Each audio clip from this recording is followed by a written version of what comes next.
कोल्हापूर जिल्ह्यातील कागलच्या राजकारणात सध्या घडणाऱ्या घटना केवळ योगायोग आहेत असा दावा वैद्यकीय शिक्षण मंत्री हसन मुश्रीफ यांनी केला असला तरी प्रत्यक्षात चित्र काही वेगळंच सांगतंय। कारण सब कुछ कागल म्हणून ओळखल्या जाणाऱ्या या राजकीय पटावर पहिला मोठा धक्का बसलाय तो त्यांच्या जवळच्या सहकार्याचाच। जिल्हा शेती उत्पन्न बाजार समितीचे सभापती सूर्यकांत पाटील यांनी अचानक राजीनामा देत राजकीय वर्तुळात खळबळ उडवली आहे। केवळ सभापती पदच नव्हे तर विविध सेवा संस्थेच्या अध्यक्षपदाचाही त्यांनी राजीनामा दिलाय। विशेष म्हणजे स्वतःवर कोणताही भ्रष्टाचाराचा आरोप नसताना केवळ नाहक तक्रारी आणि राजकीय दडपण यामुळे हा निर्णय घेतल्याचा त्यांचा दावा आहे। ही घटना फक्त एका व्यक्तीचा राजीनामा नसून कागलच्या राजकारणातील अंतर्गत संघर्ष उघड करणारी आहे। बाजार समितीतील निर्णयावरून आधीपासूनच नाराजीचा सूर होता।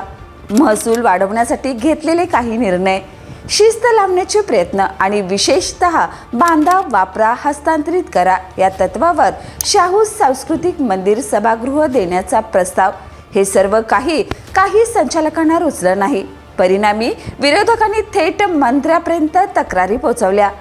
या पार्श्वभूमीवर मंत्र्यांकडून अप्रत्यक्षपणे राजीनाम्याचा इशारा मिळाल्याची चर्चा अधिकच रंगू लागली।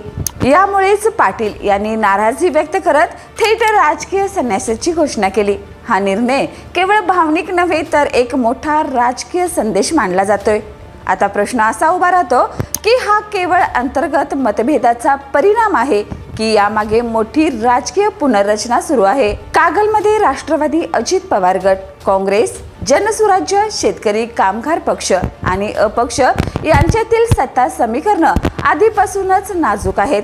अशा वेळी एका महत्त्वाच्या पदाधिकाऱ्यांचा राजीनामा म्हणजे फक्त एक इव्हेंट नाही तर सत्ता संतुलन ढासळण्याची सुरुवात असू शकते।